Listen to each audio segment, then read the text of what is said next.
Good morning. I cut my hair. That's it. That's the whole video. Goodbye. Okay, so I do actually have like a project for this video. It's not just an announcement about the hair. FAQs later in the video, by the way. So I have this wonderful Tripp jacket. It is 20 plus years old at this point. It was a hand-me-down from my friend, so it's a little ragged out, and we're gonna do some repairs on it today. I will say most of the coat is in pretty good condition, up to and including the extremely non-functional lacing, literally just stitched shut. Anyways, and then there's the cuffs. So like what precipitated this whole video was, if you can see, this is safety pins shut, Goth Kid classic.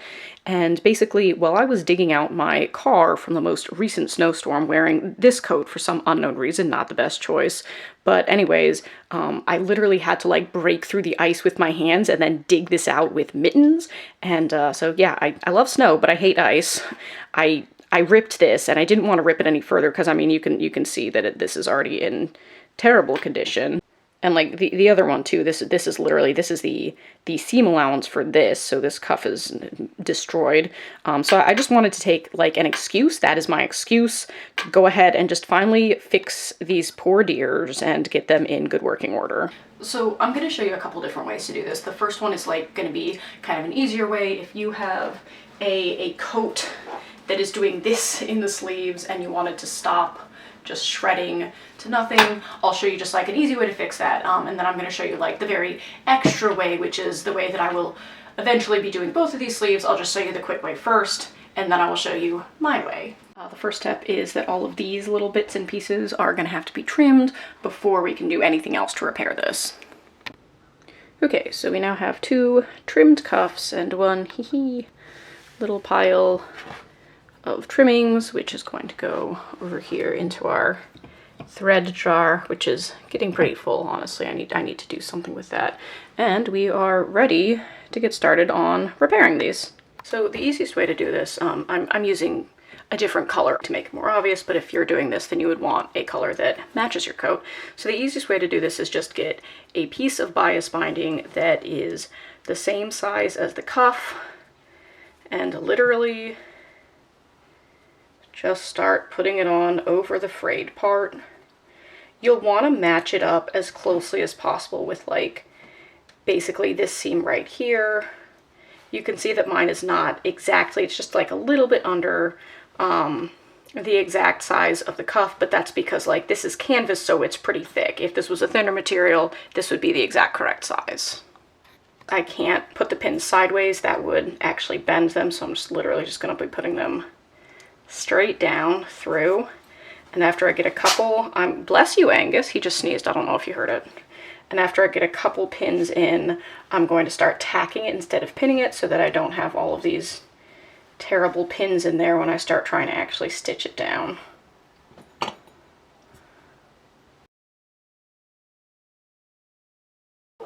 This is the part where it's like, it's much shorter than this, so I'm not going to angle this downward. I'm just going to continue matching it up with this seam so that you end up with a cuff that doesn't wave all the way around.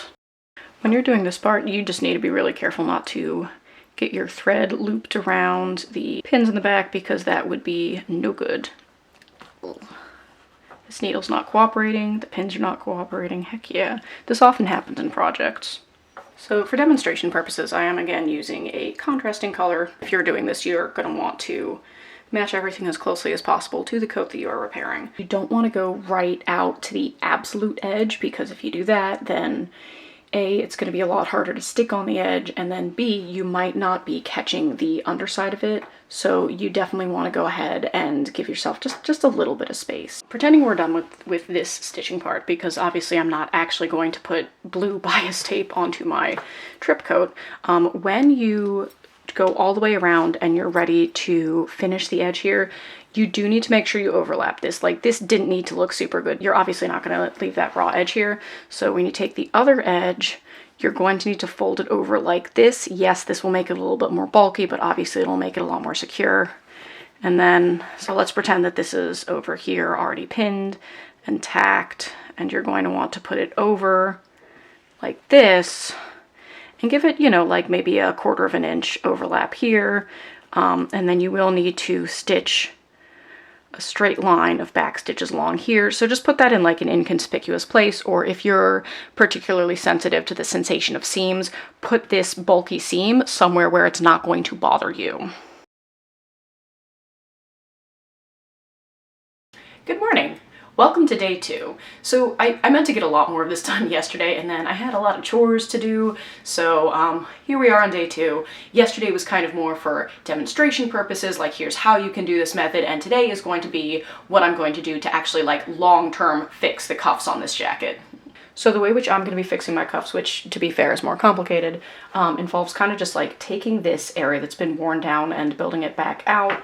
So for that I'm going to be using some little fabric scraps, these are canvas scraps by the way, which I have from when I made my Victorian princess skirt, because I had to cut a lot of like small shapes, and so I will now be putting those scraps to good use. What I had originally said I was going to do was have like a kind of a narrow strip of fabric here. I was going to just put the edges of the fabric next to each other and then herringbone stitch them down, but after thinking about it, that's complicated enough that I think I won't be able to make myself do it, and like then the repair will never be completed. So if you're ever like trying to fix, repair, or make something, the method that you can make yourself do is always going to be the method that is better, because then you'll actually finish the project. And Angus is of course going to inspect my fabric. Hi baby, yes I know, I'm trying to film, how dare I. Anyway, so basically I'm going to be just tucking this fabric kind of between the 2 layers of the cuff, and then as I go, pinning it in place. I have to go straight through because this is 3 layers of canvas, so it's going to bend the pins.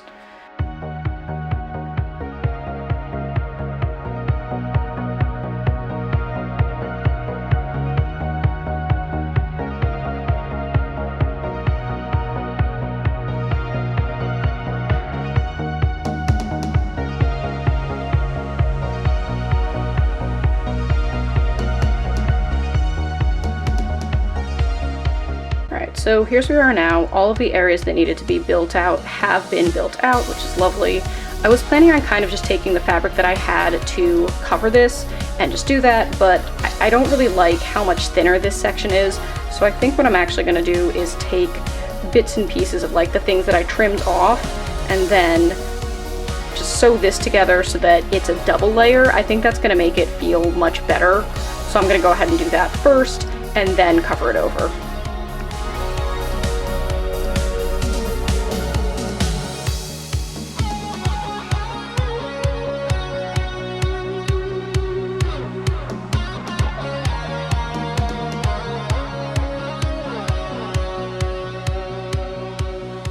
Alright, second layer has been added all around, so last step is cut out the covering. Hooray! Okay, so let me just tell you real quick, this part, this is no fun. I'm trying to get the larger piece of this tacked on, and just, it is a yikes. I do not like it. I'm getting through it, but this is my entire Thursday night and dislike. So I did promise you guys some like haircut Q&A, figured I would do that while I'm doing kind of the long boring part of the sewing. And to be fair, I only actually have like 3 questions, but if you have any questions you'd like me to answer in the next video, you can just go ahead and leave a comment below, and I will try and put that in. So now this one wasn't like a frequently asked question, but my favorite question that I got was one of my friends upon seeing my new haircut just yelled, "Where's the rest of it?" And I thought that was hilarious, so shout out to Miles for that one.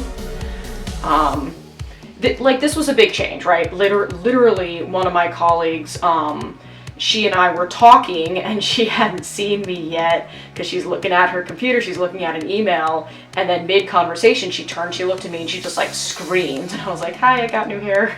got a new haircut, so that was funny. And couple of big questions that I've gotten. Obviously, a lot of people are asking, are you planning to donate it? Yes, of course.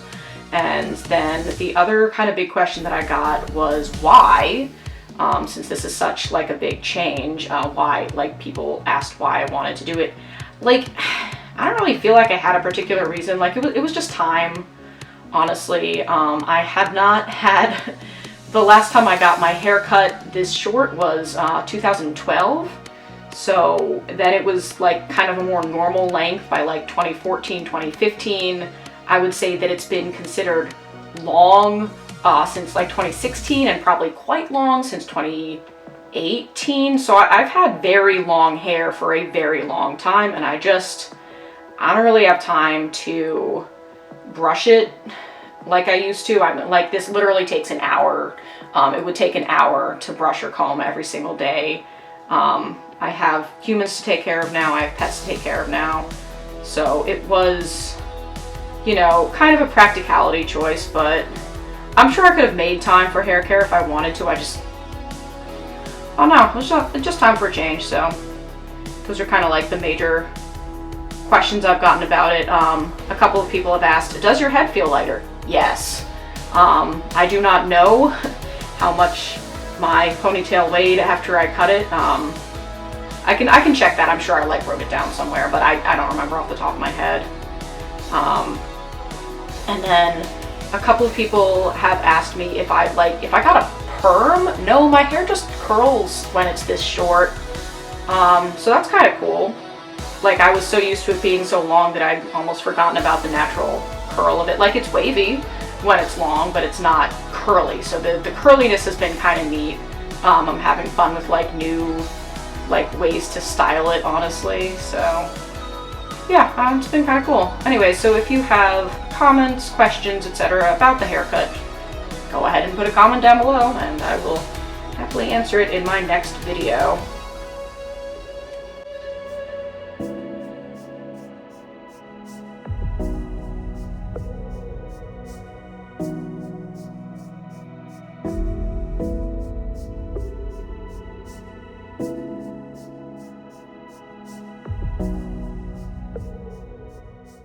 Hey guys, Editing Gretchen here.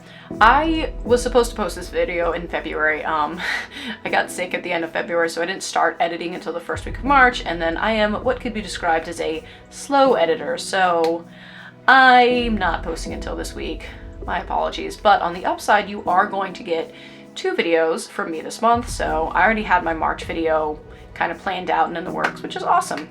Anyways, I hope you enjoy the reveal, and I hope that you have a great day. Bye!